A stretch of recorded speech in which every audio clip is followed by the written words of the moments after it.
के बाद आप सबका डिस्कवरी ऑफ स्पिरिचुअल इंडिया के इस कार्यक्रम में हार्दिक अभिनंदन। हम बात कर रहे हैं महाराज श्री के साथ श्री 1008 श्री महंत शंकरानंद सरस्वती जी महाराज के साथ में हमारी बातचीत हो रही है। महाराज श्री, हमने अभी तक जाना कुंभ के बारे में, आपने जानकारी दी, आनंद अखाड़ा इनके बारे में आपने जानकारी दी।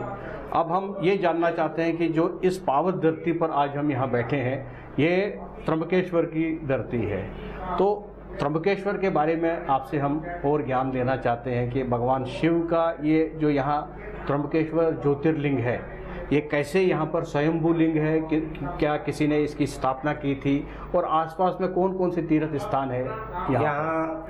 जैसे ब्रह्मगिरी पर्वत है, उस पर्वत से गोदावरी का उगम स्थान है, और वहाँ से केवल एक गोदावरी नहीं, अन्य और 4 नदियों का उगम स्थान है। एक अहिल्या है, उसके बाद में बैतरना है, पंचगंगा है। यहाँ पूर्वकालीन सतयुग में गौतम ऋषि तपस्या किया करते थे, ये आपके शिव पुराण में इसका वर्णन मिलता है। और यहाँ हजारों ऋषि रहा करते थे इस पहाड़ पर, और वो सुबह धान की खेती करते थे, सुबह धान बोते थे, शाम को काट लेते थे, और सब ऋषियों का पालन पोषण किया करते थे। तो एक दिन गणेश जी ने गौ रूप धारण करके जी उनके खेत चरने लग गए। तो गौतम जी ने एक तिनका उठा के उस गौ को मारा, गौ मर गई, उनको गौ हत्या का पाप लग गया। तो गौतम ऋषि ने हजारों साल तपस्या की, ये की, उनको ये पता चला कि यदि गोदावरी इस धरती पे आ जाएगी तभी हम पावन हो जाएंगे, और तभी आने वाला संसार भविष्य में पावन और पवित्र होगा। तो गौतम ऋषि की तपस्या से इस गोदावरी को गौतमी गंगा भी कहा जाता है। इसी कारण ऋषि गौतम, जिनकी पत्नी का नाम अहिल्या था, अहिल्या जी, ये दोनों के तपस्या के कारण ये हो गया था। उसमें बहुत सी कहानी पौराणिक, जैसे इंद्र का भी कुछ वर्णन आता है, इंद्र ने भी कुछ छल किया था अहिल्या के साथ। जैसे यहाँ पास में अंजनेरी पहाड़ है, वह अंजनेरी माता ने भी तपस्या किया था, और अहिल्या का उद्धार जो है, जो रामायण में सुनते हैं, वो इसी जगह हो गया पास में अंजनेरी गांव पे, जो शिला बन के पड़ी थी। जब भगवान रामचंद्र यहाँ आ गए थे वनवास के समय, उस समय उनका चरण स्पर्श हो गया, वो भी यही धरती है।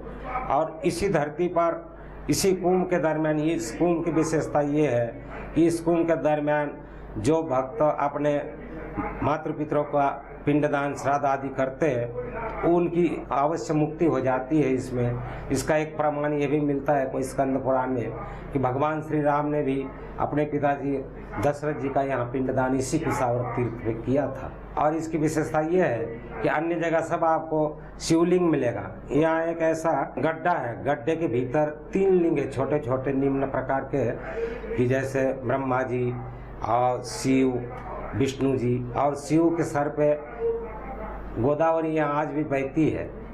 हमने तो 2500 साल इस शिव जी की, भगवान जी की तपस्या पूजा की, रोज ही हम उनका जैसे भी आपने से बनती थी सेवा पूजा आराधना करते थे। तो ये साक्षात महामृत्युंजय है। हमारे यहाँ हमने पहले बताया कि हम लोग आस्थावादी है। साधा बहुत कोई बीमारी होती है कि बहुत से कोई संकट आ जाते हैं, तब भगवान महामृत्युंजय की आराधना की जाती है, पूजा की जाती है, जाप किया जाता है। तो वो महामृत्युंजय जैसे मंत्र है, ओम त्र्यंबकम यजामहे सुगंधिम पुष्टिम वर्धनम उर्वारुकमिव बंधनान् मृत्योर्मुक्षीयमामृतात्। यही भगवान त्र्यंबकराज है। यही जो ये है कि ये महामृत्युंजय है, कि यह सबको अपने सुख देने वाला है, सब संसार का दुख हरण करने वाला है। तो आइए आप सब विश्व का दुख को हरण कर ले और सबको सुख शांति ये त्र्यंबकराज इसी कुंभ में सबको सारे विश्व के प्राणी मात्र को दे दे, यही हम आपके द्वारा सारे विश्व के लिए प्रार्थना करेंगे। महाराज जी बहुत बहुत धन्यवाद आपका। आपने बड़े सरल तरीके से तीनों टॉपिक्स पर रोशनी डाली। आपने कहा किस तरीके से नासिक में और त्र्यंबकेश्वर में महाकुंभ की स्थापना होती है, किस तरीके से यहाँ ऑर्गेनाइज होगा। आपने अपने अखाड़े के बारे में बताया और इसके बाद भगवान भगवान त्र्यंबकेश्वर के बारे में आपने पूरी हमें जानकारी दी।